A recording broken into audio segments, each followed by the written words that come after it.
በኢትዮጵያን ቴምፖራሪ ፕሮቴክሽን ስታተስ ቲፒኤስን አስመልክቶ አዲስ ዜና የለንም።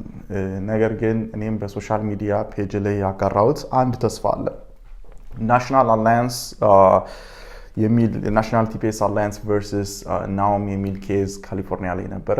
አንድ የፌደራል ዲስትሪክት ኮርት ይሄን የቲፒኤስን ሂደት የተመለከተችበት ነውና ይመስለኛል የኒካራጓን ቲፒኤስ አስቆመዋለች፣ እንዲቀጥል አድርገዋለች።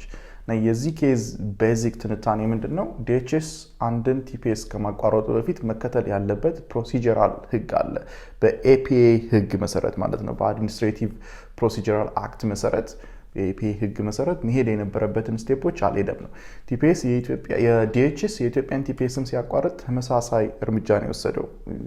አድሚኒስትሬቲቭ ፕሮሲጀራል አክት የሚያዘውን ሂደት አልተከተለም። የመጀመሪያው ቲፒኤሱን ከማቋረጡ በፊት ጥልቅ የሆነ የካንትሪ ኮንዲሽን አናሊሲስ ማድረግ ነበረበት። ዲኤችኤስ የኢትዮጵያ ኮንዲሽን ተሻሽሏል ብሎ ነው ይህን ቲፒኤስ ያቋረጠው። ግን የስቴት ዲፓርትመንት ሪፖርት 2024 የሚያመለክተው በተቃራኒ ነው። ስለዚህ ከአንድ ኤጀንሲ ጋር ያለው መናበብ ራሱ በጣም ዝቅተኛ መሆኑን በስነስርዓት ካንትሪ ኮንዲሽን ግምገማ እንዳላደረገ የሚያሳይ ነው። የኢትዮጵያ ቲፒኤስ መጀመሪያ የተሰጠበት በኋላም የቀጠለበት መሰረታዊ ቤዚክ ባክግራውንድ የሆነው ሪዝን ተቀርፏል የሚለውን መመልከት ነበረበት ዲኤችኤስ ማለት ነው። የኢትዮጵያ ቲፒኤስ መጀመሪያ የተሰጠው በትግራይ ጦርነት ነበር። በኋላ ላይ ኤክስቴንድ ሲሆን ግን አጠቃላይ ሀገር ውስጥ ያለው ኮንፍሊክቶችን ነበር ትንታኔ ውስጥ ያስገባው ዲኤችኤስ። ያ መሻሻሉን የሚያመለክት ምንም ነገር በሌለበት ነው ቲፒኤስን ዲኤችኤስ ያቋረጠው ዲፓርትመንት ኦፍ ሆምላንድ ሴኩሪቲ። እንደገና ለፐብሊክ ክፍት ያደረገ ለኮንግረስ ሜኖች ክፍት ያደረገ ግምገማ አላደረገም። የፐብሊክን ድምፅ አልተቀበለም፣ ወይም ደግሞ ይህን ኮንሰርን እንዲሆኑ ኢትዮጵያኖችን አላማከረም በዚህ ሂደት ማለት ነው። ይሄ ሁሉ የሚያመለክተው ዲኤችኤስ መሄድ የነበረበትን ስቴጆች እንዳልሄደ ነው። ስለዚህ በናሽናል ቲፒኤስ አላያንስ ቨርሰስ ናኦም ኬዝ መሰረት የኢትዮጵያን ቲፒኤስ ወደ ፍርድ ቤት ከተወሰደ ስትሮንግ ፖቴንሻል ይኖረዋል ፍርድ ቤቱ ይህን ነገር አትሊስት ጊዜያዊ ለሆነ ፌብሩዋሪ 13 ላይ ያበቃል ለሆኑ ወሮች የሚያራዝበት መንገድ ሊፈጠር ይችላል የሚል ግምት አለኝ። ያ ነው ተስፋዬ። ፕሬዚዳንት ዶናልድ ትራምፕ ከውጭ በሚገቡ ምርቶች ላይ ከተጣለው ታሪፍ ወይንም ቀረጥ የሚገኘውን ገቢ ለአሜሪካውያን መልሶ ለመስጠት ያቀዱት እቅድ በተግባር ላይ ለማዋል የገንዘብ አቅም ውስንነትና የሕግ ሂደቶች ሊጓተቱ እንደሚችሉ ተገለጸ። በአዲሱ ዓመት መጀመሪያ ላይ በርካታ አሜሪካውያን የ$2,000 ቼክ ከመንግስት ይጠብቁ የነበር ቢሆንም የኢኮኖሚ ባለሙያዎች ግን የታሪፍ ገቢው ይህንን ወጪ ለመሸፈን በቂ ላይሆን እንደሚችል እያስጠነቀቁ ነው። ፕሬዚዳንት ትራምፕ በዲሴምበር ወር መጀመሪያ ላይ ለካቢኔያቸው በሰጡት መግለጫ ከታሪፍ $1 ትሪሊየን ሰብስበናል፣ በመጪው ዓመት ለመካከለኛ ና ዝቅተኛ ገቢ ላላቸው ዜጎች የገንዘብ ተመላሽ እናደርጋለን ሲሉ ተናግረው ነበር። ይሁን እንጂ መረጃው እንደሚያሳየው የ$2,000 ቼክ ለዜጎች ለማድረስ ወደ $300 ቢሊዮን የሚጠጋ ወጪ የሚጠይቅ ሲሆን እስከ ሴፕቴምበር ድረስ ከታሪፍ የተሰበሰበው ገቢ ግን ወደ $195 ቢሊዮን ገደማ ነው። የባይፓርቲዛን ፖሊሲ ማዕከል ትንበያም በ2025 የሚሰበሰበው የታሪፍ ገቢ ለክፍያው ከሚያስፈልገው ወጪ በታች እንደሚሆን ያሳያል። ይህ የታሪፍ ክፍያ እቅድ ተግባራዊ እንዲሆን የኮንግረስ የሕግ አውጪ ምክር ቤት ፍቃድ ያስፈልገዋል። በሴኔተር ጆሽ ሆሊ የቀረበ ረቂቅ ሕግ ቢኖርም እስካሁን የጸደቀ ነገር የለም።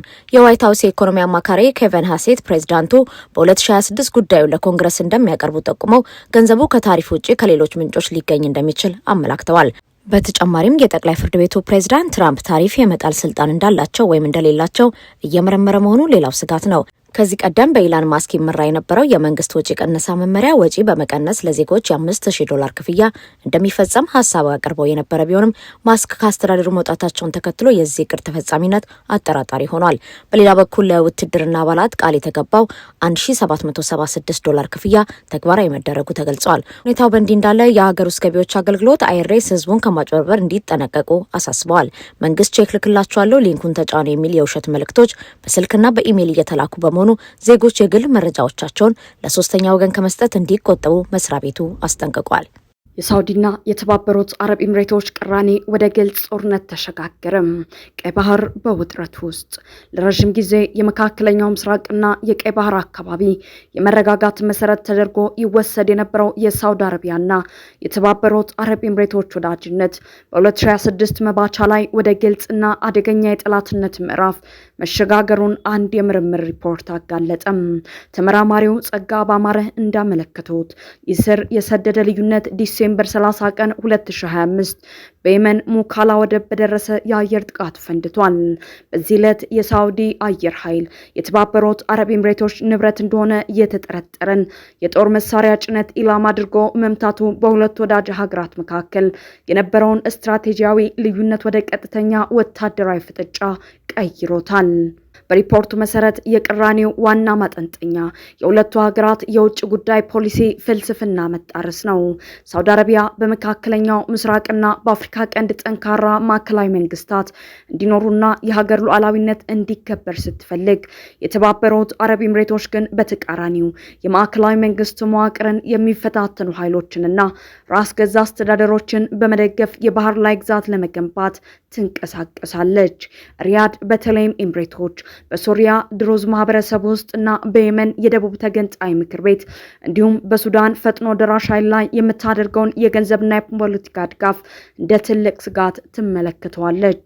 ሳውዲ ይህን አካሄድ የመገንጠል ዘንግ ስትል የምትጠራው ሲሆን ይህም ለቀጠናው ደህንነትና ለሀገራት አንድነት የህልውና አደጋ እንደሆነ ታምናለች። ይሄ ባሕረ ሰላጤው ሀገራት ሽኩቻ ዋነኛ መገለጫው የአፍሪካ ቀንድ ሆኗል። በቅርቡ እንደ አውሮፓውያን አቆጣጠር ዲሴምበር 26 ቀን 2025 እስራኤል ለሶማሌላንድ እውቅና መስጠቷ ከኤምሬቶች ፍላጎት ጋር የተያያዘ መሆኑ ውጥረቱን አባብሶታል። ሳውዲ አረቢያ የሞቃዲሾን የፌዴራል መንግስት በመደገፍ የሶማሊያን አንድነት ስትጠብቅ፣ የተባበሩት አረብ ኤምሬቶች ግን በበርበራ ወደብ የ440 ሚሊዮን ዶላር ኢንቨስትመንት በማፍሰስና የሶማሌላንድን ፓስፖርት በቪዛ ስርዓቷ ውስጥ እንዲሰራ በመፍቀድ ወይም በአንጻሩ የሶማሊያ ፌዴራል ፓስፖርት ላይ ገደብ በመጣል ከሀረርጌሳ ጋር ያላትን ግንኙነት አጠናክራለች። ሲኤንኤንን የጠቀሰው ሪፖርቱ እንደሚያመላክተው የሳውዲ አልጋውራሽ በአሜሪካ መንግስት በኩል በኤምሬቶች ላይ ማዕቀብ እንዲጣል ጠይቀዋል የሚል የተሳሳተ መረጃ መሰራጨቱ ለውጥረቱ መባባስ ምክንያት ሆኗል። ምንም እንኳን ሪያድ ይህንን ብታስተባብልም በሁለቱ ሀገራት መሪዎች መካከል የነበረው መተማመን ተሸርሽሯል። የሳውዲና ኤምሬቶች ፉክክር ለአፍሪካ ቀንድ ሀገራት የሱዳናይዜሽን ወይም የሀገር መፈራረስ አደጋን ደቅኗል። የአካባቢው ተዋናይ ከሁለቱ ወገኖች የጦር መሳሪያና ገንዘብ ለማግኘት ሲሉ ሀገራቸውን ወደ ዘላቂ ግጭት ሊከቱ ይችላሉ። በሌላ በኩል ሳውዲ አረቢያ ቱርክና ግብፅን ያካተተ አዲስ ጥምረት እየፈጠረ መሆኑ ለቀጠናው ሀገራት ሌላ አማራጭ ይዞ መምጣቱ ተጠቁሟል። የአፍሪካ ቀንድ ሀገራት ይህንን የውጭ ኃይሎች ፉክክር በጥንቃቄ ካልያዙት ቀጠናው ወደ ከፋ አለመረጋጋት ሊገባ እንደሚችል ሪፖርቱ አስጠንቅቋል። በኢትዮጵያን ቴምፖራሪ ፕሮቴክሽን ስታተስ ቲፒኤስን አስመልክቶ አዲስ ዜና የለንም። ነገር ግን እኔም በሶሻል ሚዲያ ፔጅ ላይ ያጋራሁት አንድ ተስፋ አለ። ናሽናል አላያንስ የሚል ናሽናል ቲፒኤስ አላያንስ ቨርሰስ ናኦም የሚል ኬዝ ካሊፎርኒያ ላይ ነበረ። አንድ የፌደራል ዲስትሪክት